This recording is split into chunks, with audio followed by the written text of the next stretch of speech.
Jesus is ബ്രൈറ്റിലേക്ക് സ്വാഗതം. എല്ലാ യേശുക്രിസ്തുവിൽ എല്ലാ മക്കൾക്കും വീണ്ടും ഒരിക്കൽ കൂടി വാഴ്ത്തിക്കൊണ്ട് ജീസസിലേക്ക് എല്ലാ ജനങ്ങൾക്കും എല്ലാം സുഖമായിരിക്കുന്നു വിശ്വസിച്ചുകൊണ്ട് ജീസസിലേക്ക് സകല പേർക്കും സ്വാഗതം ചെയ്യുന്നു. ഇന്നത്തെ ചിന്താവിഷയം പാപമെന്നാൽ എന്താണ്? പാപത്തിനെക്കുറിച്ചുള്ള വിശദാംശങ്ങളിലേക്ക് ഇന്നത്തെ ചിന്താവിഷയം. പാപമെന്നാൽ എന്താണ്? റോമർ 3:23 സകല മനുഷ്യരും ദൈവത്തിൻ്റെ തേജസ്, ദൈവത്തിൻ്റെ ബന്ധം വിട്ട് അകന്നിരിക്കുകയാണ്. ഈ കാരണം കൊണ്ട് സകല മനുഷ്യരും പാപത്തിൽ കിടക്കുകയാണ്. ആദാം ദൈവത്തിൽ നിന്നും ദൈവബന്ധം വിട്ടത് കാരണത്താൽ ദൈവം പറഞ്ഞതുപോലെ അനുസരിക്കാത്ത കാരണം കൊണ്ട് ആദാം പാപം ചെയ്തു പോയി. ദൈവത്തിൻ്റെ മകനായിട്ട് ആദ്യത്തെ മനുഷ്യനെ ദൈവം സൃഷ്ടിച്ചതുകൊണ്ട് ദൈവം പറഞ്ഞതുപോലും അനുസരിക്കാത്ത കാരണം കൊണ്ട് ദൈവം അവനെ ശപിക്കുകയും ശിക്ഷാവിധിക്ക് അകപ്പെടുകയും ചെയ്തു. ആ മനുഷ്യ ദൈവത്തിൽ നിന്നും അതുവരെയ്ക്കും ആദാം ദൈവമായിട്ട് ബന്ധത്തിൽ കഴിഞ്ഞിരുന്നു. ദൈവം അനുസരിക്കാത്ത കാരണം കൊണ്ട് ആദാം ദൈവത്തിൽ നിന്നും ദൈവബന്ധം വിട്ടും അകന്നുപോയിരുന്നു. ഇക്കാരണം കൊണ്ടാണ് ഈ ഭൂമിയും സകല മനുഷ്യരും പാപത്തിൽ കിടക്കുകയാണ്. അതിനുശേഷമുള്ള എല്ലാ സകല മനുഷ്യരും ഇന്ന് വരെയും പാപത്തിൽ കിടക്കുകയാണ്. അതിനുശേഷം പല പുരോഹിതന്മാരും പല പ്രവാചകന്മാരെയും ദൈവം അയച്ചെങ്കിലും ആരും പാപത്തിൽ നിന്ന് ഒരു മാറ്റവും ഉണ്ടായിട്ടില്ല. ആമോസ്, ഇരമ്യ, അങ്ങനെ പല പുരോഹിതന്മാരെ ദൈവം ഈ ഭൂലോകത്തേക്ക് അയച്ചു. ആരും വീണ്ടും പാപം ചെയ്ത് പാപത്തിൻ്റെ വഴികളിൽ പോകുന്നതല്ലാതെ ഒരാളും രക്ഷിക്കപ്പെടാൻ കഴിയില്ല. അവർ പാപം ചെയ്യും, വീണ്ടും വരും, ആടുകൾ കൊണ്ടുവരും, മാടുകളെ കൊണ്ടുവന്ന് പല ദർപ്പണം ചെയ്തുകൊണ്ട് അവർ വീണ്ടും പാപത്തിൽ കിടക്കുകയാണ് ചെയ്യുന്നതല്ലാതെ അതിന് ഒരു പോംവഴിയുമില്ല. ഇരമ്യ 7:17 പറഞ്ഞു, മനുഷ്യൻ്റെ ഹൃദയമോ കഠിന ഹൃദയം. ഈ ഹൃദയങ്ങൾ വെച്ചുകൊണ്ടാണ് മനുഷ്യൻ ഇന്നും എല്ലാ ആലയങ്ങളിലും അമ്പലങ്ങളിലും സഭകളിലും എല്ലാം പോയിക്കൊണ്ടിരിക്കുന്നത്. അത് തന്നെയാണ് മാർക്കോസ് 7:21 പറയുന്നുണ്ട്. മനുഷ്യൻ്റെ ഹൃദയമോ ദുശ്ചിന്ത, ദുഷ്ടപ്രവൃത്തി, വ്യഭിചാരം, കള്ളത്താനം, മോഷണം, ഇങ്ങനെ പല ഭാഗങ്ങൾ അവിടെ വിവരിക്കുന്നുണ്ട്. ഈ ഭാഗങ്ങൾ നിങ്ങളെല്ലാം വായിച്ചു നോക്കി അവിടെ അടയ്ക്കുന്നത്. ഈ ഹൃദയത്തിൻ്റെ വെച്ചുകൊണ്ട് മനുഷ്യൻ സഭയിൽ പോകുന്നു, സഭാരാധന, സഭയിൽ പാട്ട് ചൊല്ലുന്നു, സുവിശേഷം ചെയ്യുന്നു, എല്ലാം നന്മകൾ ചെയ്യുന്നുണ്ട്, വാരി വിതറുന്നുണ്ട്, ആഴ്ചതോറും പോകുന്നു, അതിനൊരു മുടക്കമില്ല. വീണ്ടും വരുന്നു, വീണ്ടും മറു ആഴ്ചകൾ വരുന്നു, വീണ്ടും സഭയിൽ വരുന്നു, വീണ്ടും ആരാധന, പാട്ട്, അത് കഴിഞ്ഞു സുവിശേഷം, ആരാധന, എന്തെല്ലാം ദൈവത്തിന് വേണ്ടി എന്തെല്ലാം കാര്യങ്ങൾ അവിടെ ചെയ്യുന്നുണ്ട്. ഈ ഹൃദയങ്ങൾ വെച്ചും കൊണ്ടാണ് ദൈവത്തിനെ ആരാധിച്ചുകൊണ്ട് ഇത് പാപത്തിൻ്റെ ഹൃദയം. ഇതിന് നാം എന്ത് ചെയ്യണം എന്നും ഈ പാസ്റ്റേഴ്സ്മാരാരും പറഞ്ഞു കൊടുക്കുന്നില്ല.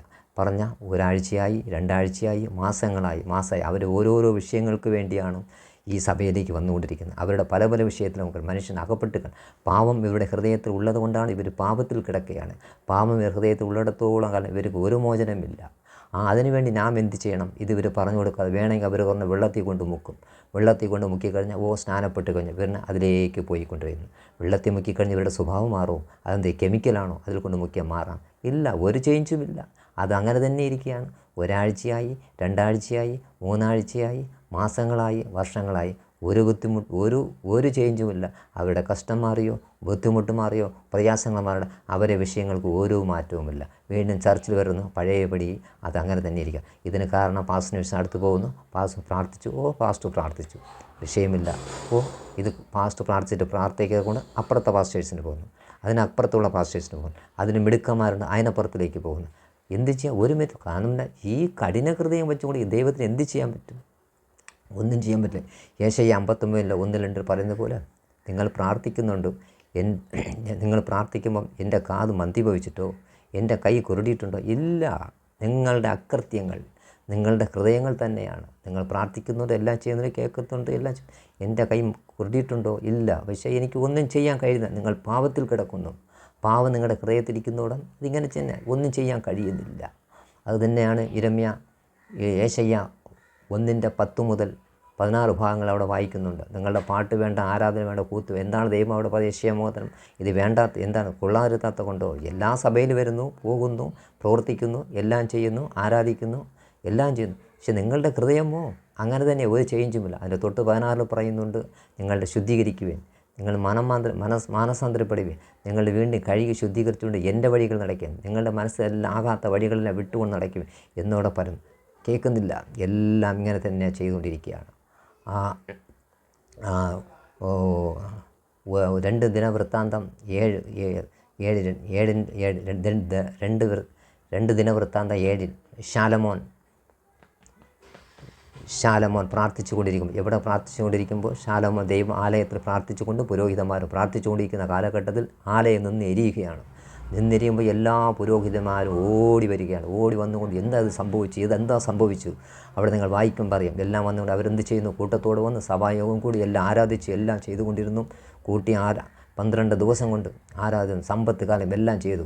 അത് കഴിഞ്ഞ് തീർന്ന ഉടനെ അവിടെ എന്താണ് ചെയ്യുന്നത് വായിക്കും, നിങ്ങൾക്ക് അറിയാൻ പറ്റും. അവിടെ 1,20,000 ആടും 21,000 കാളകളെയും കൊണ്ട് ദൈവത്തിന് ബലി കഴിപ്പിച്ചു.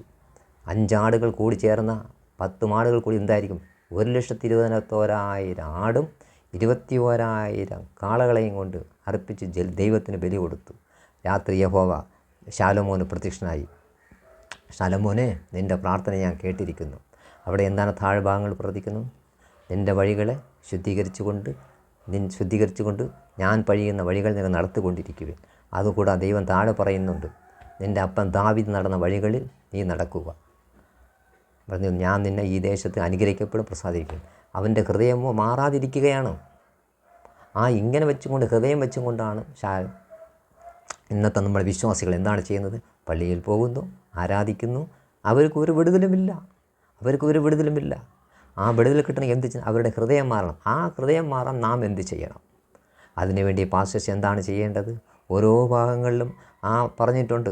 മത്തായി 15 ഒരു ഭാഗങ്ങൾ പരീശന്മാരും ശാസ്ത്രം യേശുവിൻ്റെ അടുത്ത് വന്ന് പറയുവാണ്, ശിഷ്യന്മാർ, നിൻ്റെ ശിഷ്യന്മാരെൻ്റെ കൈ കഴുകാതെ ആഹാരങ്ങൾ കഴിക്കുന്നത്, ആചാരങ്ങൾ അനുഷ്ഠിക്കുന്നു. അപ്പോൾ യേശു ക്രിസ്തു പറയുന്ന അവിടെ 2 വാക്കുകൾ ആ ഭാഗങ്ങളിൽ വായിക്കാൻ അറിയാൻ പറ്റും. എന്താണ് അവിടെ ദൈവം പറഞ്ഞു, വായിക്കകത്തു നിന്നും വയറ്റിനകത്ത് പോയി വയറ്റിനകത്ത് ചെന്നോ അത് മറപ്പൊരിയിലേക്കാണ് പോകുന്നത്. എന്നാൽ വായിക്കകത്ത് നിന്ന് പുറത്തു വരുന്നതോ മനുഷ്യൻ്റെ ഹൃദയത്തിൽ നിന്ന് വരുന്നതാണ്. അതോ അവനെ അശുദ്ധി, നിങ്ങൾ കഴിക്കുന്ന കൈ കഴുകാതെ കഴിക്കുന്ന ആഹാരമൊന്നും നിങ്ങൾ അശുദ്ധി വരുത്തുന്നില്ല. അത് 19 പറയുന്നുണ്ട്, നിങ്ങളുടെ ഹൃദയത്തിൽ നിന്ന് വരുന്ന ഓരോ ചിന്തകൾ, ദുഷ്ചിന്ത, ദുഷ്പ്രവൃത്തി, കള്ളം, മോഷണം, ഇതെല്ലാം പ്രവർത്തനം ഈ ഹൃദയങ്ങൾ വെച്ചുകൊണ്ടാണ് ഇവർ ചെയ്യുന്നത്. എന്താണ് ഇവർ ചെയ്യുന്നത്? ഈ ദുഷ്ടചിന്ത, ദുഷ്ടപ്രവൃത്തി, ഈ ഹൃദയങ്ങൾ വെച്ചുകൊണ്ട് പാപത്തിൽ, ഇതെന്താണ് ഇതിന് വരാൻ കാരണം? എന്താണ്? പാപം തന്നെയാണ്. ഈ പാപങ്ങൾ മാറാതെ നമ്മൾ എത്ര തന്നെ ആ സഭയ്ക്ക് പോയാലും, എത്ര ആരാധന ചെയ്താലും, നിങ്ങൾ എത്ര സ്വത്രകാശ് കൊടുത്താലും, എത്ര പാസ്റ്റേഴ്സോ നിങ്ങളെ തലയിൽ വെച്ച് കൈവച്ച് പ്രാർത്ഥിച്ചാലും ദൈവമക്കളെ, നിങ്ങൾക്ക് ഒരു മാറ്റവുമില്ല. നിങ്ങൾ പാപത്തിൽ നിന്ന് വിടുതൽ ചെയ്യാതെ ഒന്നും ചെയ്യല്ല. അതിൽ മാറണമെന്നുണ്ടെങ്കിൽ നമുക്ക് മാനസാന്തരം വേണം. എന്താ മാനസാന്തരം? നമ്മുടെ ഭാഗത്തു നിന്നും വീണ്ടും ജനിക്കണം ദൈവത്തിൻ്റെ വാക്കിൽ നിന്നും. ഇതിനു വേണ്ടി അടുത്ത നമ്മൾ എന്താണ് ചെയ്യേണ്ടത്? വീണ്ടും നമ്മൾ പാപത്തിൽ നിന്ന് വിടുതൽ ചെയ്യാൻ നാം എന്ത് ചെയ്യണം?